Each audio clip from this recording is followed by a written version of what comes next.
Hey everyone, Mitchell Gould here, and in today's video, we're going to be walking through the LinkedIn Ads Campaign Manager interface. So this video is aimed more for beginners. If you're new to LinkedIn Ads and just learning how to navigate the platform, we're going to walk through the different sections and where to look in the user interface.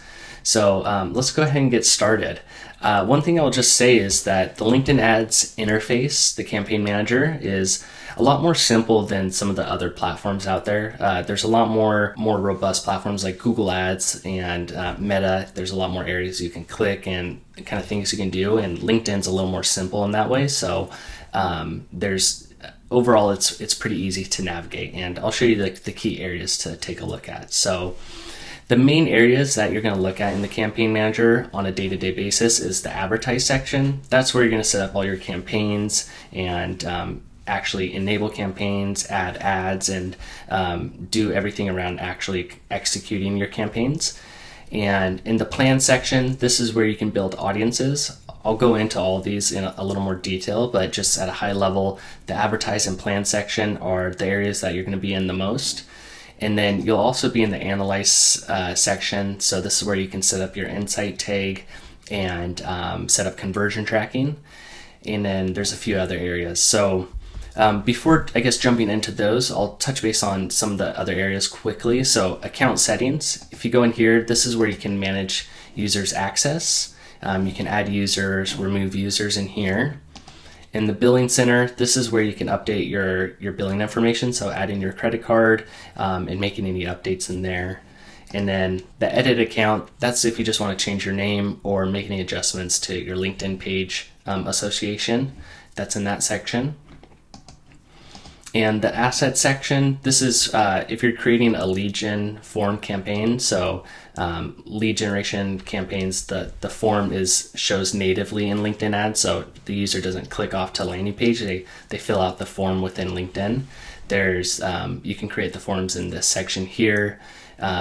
Landing pages is more for the landing pages section is more for recruitment side of things. So I tend to typically work with B2B lead gen, so I'm not in here too much, but that's more on the recruitment side. And asset history, if you shared any assets across other accounts, that will show in here. And then if you have any conversation, like message-based ads, you can create those in here as well. So this is another section that you'll come into time to time, depending on the type of ad formats you're running. And then the recommendations tab, this will just create, it's in beta, but sometimes they'll show a recommendation. So you can go in here from time to time and take a look if you see anything in here. But I'm not in here honestly that much, because typically there's not too many recommendations coming through. And then there's the test section, so you can create A/B or brand lift test. Typically I'm not creating anything in here, because if we're doing a test, I'm usually implementing it in the campaign. So maybe I have one campaign testing one segment, and then at the same time we're running another campaign testing another audience segment. Or I have multiple image variations that I'm running, and we're doing the A/B tests within the campaign. So I typically don't utilize this feature much, but all our tests are running in a structured format within the Advertise section. So yeah, if I click on the Advertise section, this is where you're going to manage your campaign groups, your campaigns, and your ad groups. And this is where you can see the performance by different metrics. So there's a filter section where you can filter on the status of the campaigns. There's this column section where you can, it will, depending on what you select here. So if I select engagement, it's going to update the metrics in this table based off of the engagement objective. So it's going to show columns like reactions, comments, shares, and it all depends on what types of ads you're running and what your objective is within your campaigns. So if we're running video view campaigns, which we are running, we'll see the metrics specifically towards video views, and we'll take a look at performance there in that way. So that's very helpful to use the column section. You can also customize your own columns.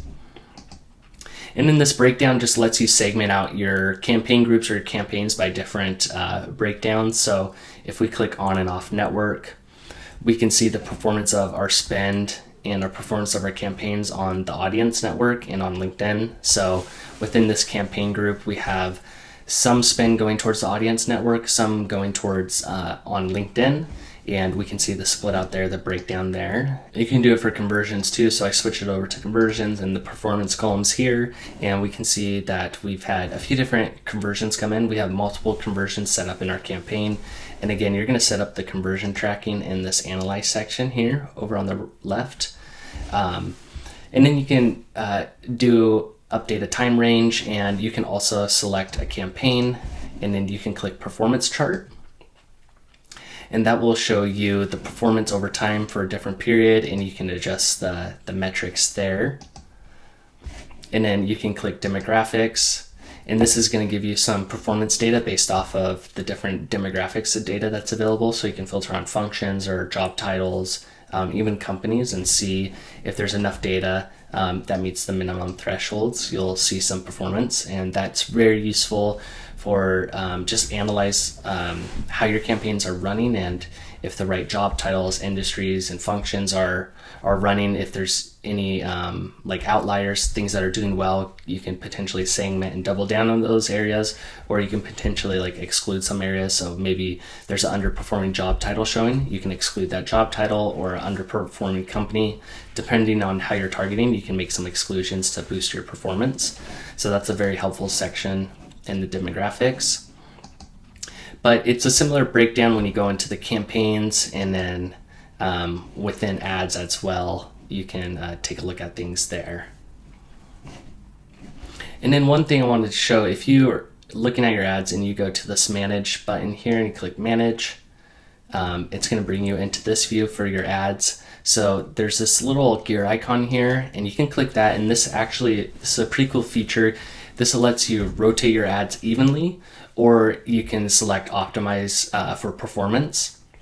So depending on the strategy, you might choose one over the other, but a lot of times I start off with rotate ads evenly, because that's going to rotate your ads so they're getting a similar amount of impressions. And if you have optimized for performance, it's going to pick an ad and put more of the volume and traffic towards that one, to the one that thinks it's performing the best.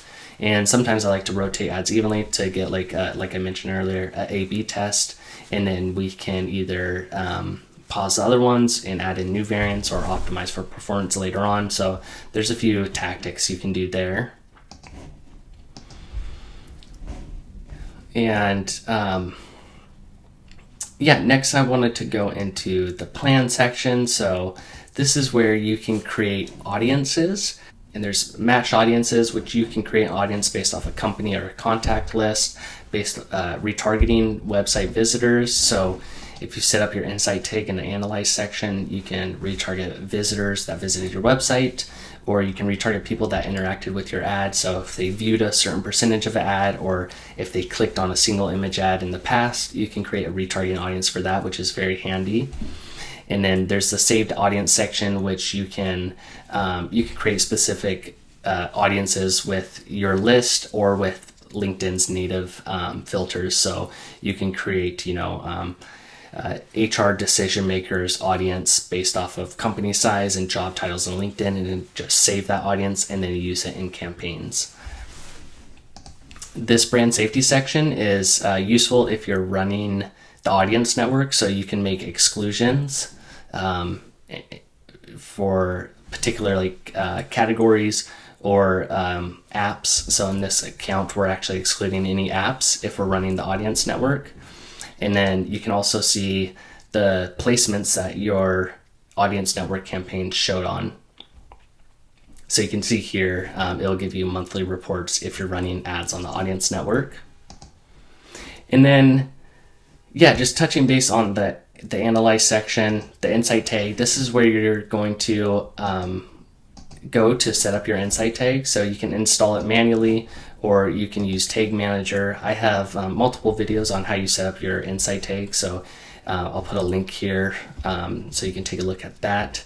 And then conversion tracking, this is where you'll set up conversions. So in this account, we have multiple conversions based off of key page views, leads, if they're subscribing to newsletters for this account, and that's where you'll set up your conversion tracking.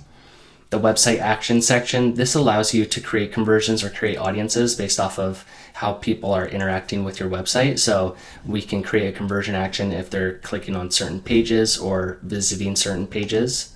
And that's very helpful if you're, I would say this more beginner friendly. It allows you just to select an action on your website, and this all automatically populates a few days after you install your insight tag. This data will start to populate, and then you can select a specific action, like they're clicking this menu button, and then you can click create conversion, and you can go through the process to create a conversion. So again, yeah, the sections you're going to use the most in your account are the advertise section, the plan section, and the analyze section, as well as the asset section if you're running particular types of ads like lead gen forms or conversation-based ads. So yeah, that's a quick, relatively quick walkthrough with the main components. So if you have any questions on that, I'm going to make more in-depth videos in the future, but please put them in the comment section. But I just wanted to kind of do a quick overview for you, and let me know if you have any questions. And yeah, thanks for watching. Have a great day.